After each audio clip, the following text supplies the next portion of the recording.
மனிதர் தம்மை உருவாக்கிய தேவனை விட்டு தமக்கென தெய்வங்களை உருவாக்கி கொண்ட போது ஆபிரகாம் தேவனை விசுவாசித்ததால் அவர் அவனை தெரிந்து கொண்டு ஆசீர்வதித்து அவனுடன் உடன்படிக்கை செய்து கொண்டார்.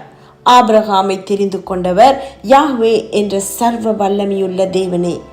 ஆபிரகாமுடன் உடன்படிக்கையை ஏற்படுத்தி ஒரு குமாரனை கொடுப்பதாக வாக்களித்தவரும் அவரே. வாக்குத்தத்த மகனாகிய ஈசாக்கினிடத்தில் உன் சந்ததி விளங்கும் என கூறி அவன் சந்ததிக்கு வாக்களித்தபடியே தமக்கு பிரியமான இஸ்ரவேல் தேசத்தை சுதந்திரமாக கொடுத்தவரும் அவரே. அது மட்டுமல்ல, ஈசாக்கின் மகனாகிய யாக்கோபை நேசித்து அவனுக்கு இஸ்ரவேல் என பெயரிட்டவர் தேவனே.